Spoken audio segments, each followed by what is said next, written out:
Pajajaran Kunto Adiwibowo. Pak Kunto, selamat petang.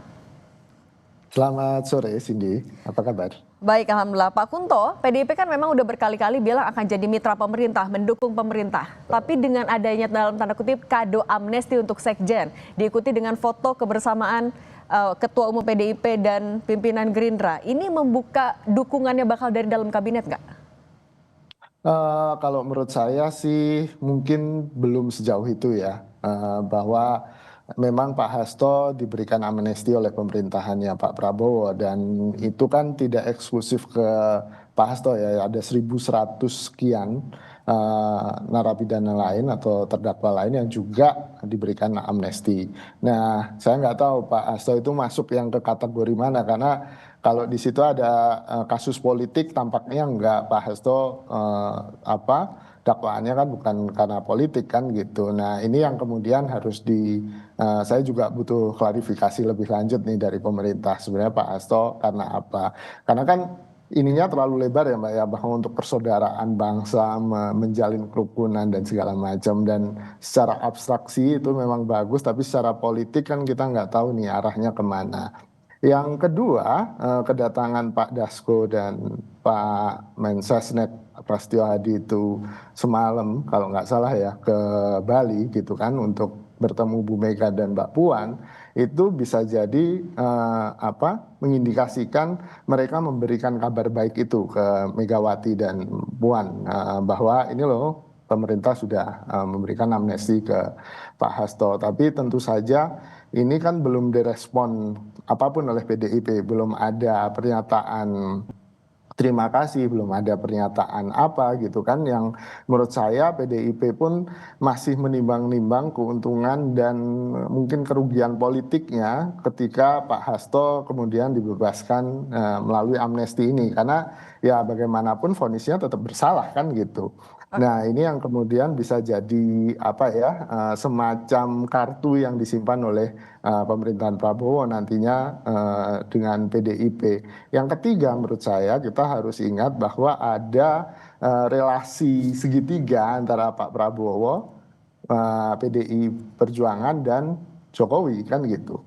Nah dengan uh, mereka yang di PDIP percaya bahwa Pak Hasto ini dikriminalisasi oleh Solo atau oleh Pak Jokowi kan gitu. Dan ya saya nggak tahu benar atau salahnya, tapi politik adalah persepsi, dan persepsi inilah yang kemudian digunakan oleh Pak Prabowo untuk kemudian memberikan amnesti, paling tidak memberikan persepsi pada mereka yang ada di PDIP bahwa oh ya ternyata Pak Prabowo berusaha untuk memotong politisasi hukum ini gitu atau Oke, Pak Kunto, kita kriminalisasi. nanti bahas satu-satu. Kita bahas dulu yang soal pemberian amnesti. Kalaupun memang ini kan terjadi di H-1 Kongres. Oke, kalaupun memang tidak sejauh itu kemungkinan masuk sampai kabinet, tapi apakah akan ada kesepakatan politik juga antara kedua PDIP dan juga dengan koalisi, atau seperti apa nanti ke depannya?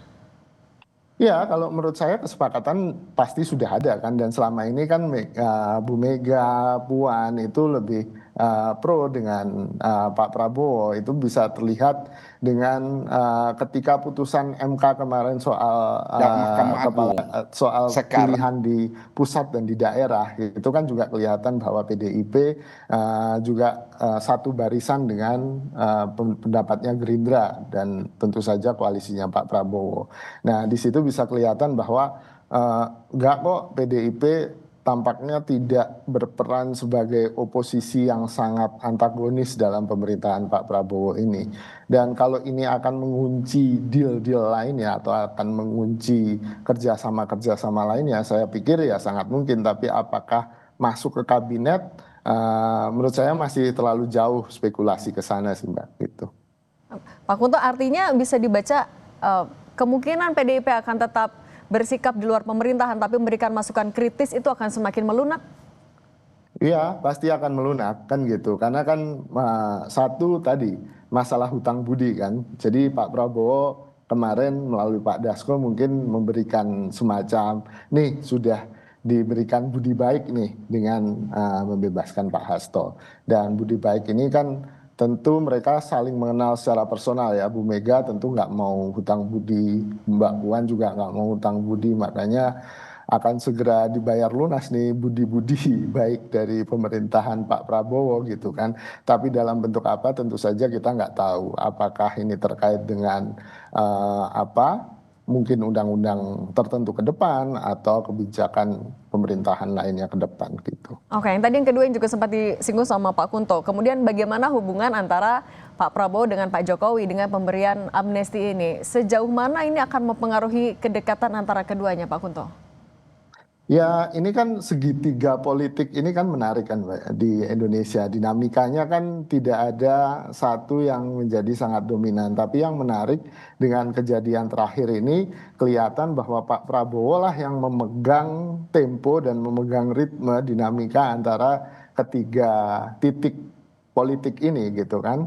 Jadi Pak Prabowo lah yang kemudian mengambil inisiatif dengan memberikan amnesti ke Pak Hasto yang di satu sisi memberikan ruang bagi PDIP dan seakan-akan memutus usaha untuk politisasi hukum terhadap Pak Hasto. Nah, sekali lagi itu persepsi politik yang ada di PDI Perjuangan. Apakah memang begitu bentuknya? Tapi paling tidak ketika nanti kita lihat aja apakah reaksi Pak Jokowi atau Solo ini akan kemudian reaktif, kemudian meminta sesuatu yang lain atau kemudian mengangkat sebuah isu yang kemudian digunakan untuk menyerang baik Pak Prabowo maupun PDIP. Jadi ini memang apa ya dinamika politik antara tiga titik atau tiga kubu ini memang sangat dinamis dan menarik, Mbak. Tidak ada satupun yang kemudian sangat dominan dan mereka saling menjaga keseimbangannya. Cuman di satu sisi mungkin Pak Prabowo mengambil keuntungan, di sisi lain mungkin Pak Jokowi ambil keuntungan gitu, Mbak. Oke, Pak Kunto, artinya kalau menegaskan kembali, apakah bisa disebut kalau misalnya pemberian amnesti ini adalah kado dari Pak Prabowo atas dukungan PDIP yang sudah diberikan dan akan terus diberikan? Ya, bisa jadi begitu, Mbak. Tapi bisa jadi di balik kado ini juga ada jebakan-jebakan politik lainnya kan gitu. Yang menurut saya makanya PDIP hati-hati sampai sekarang gitu kan. Kalau ditanya apakah gara-gara amnesti ini kemudian PDI melakukan kongres, kayaknya enggak. Karena saya dengar dari teman-teman PDI walaupun mereka bilang tolong dirahasiakan, tapi kan udah kongres ya, jadi nggak apa-apa. Rencana kongres ini mungkin sudah lama gitu, sudah sebulan atau 3 pekan sebelum ini saya sudah mendengar ya gitu. Dan tentu saja Pak Prabowo sangat sensitif dengan timing ini, dengan waktu ini gitu kan. Makanya kita tahu persetujuan DPR itu bisa dengan cepat didapatkan gitu kan, walaupun DPR sedang reses kan gitu pada tanggal 31 Dan juga di kemarin. H-1 Kongres. Terima kasih Pak Kunto Adi Wibowo, analis komunikasi politik Universitas Padjadjaran sudah berbagi bersama kami. Sehat selalu, Pak.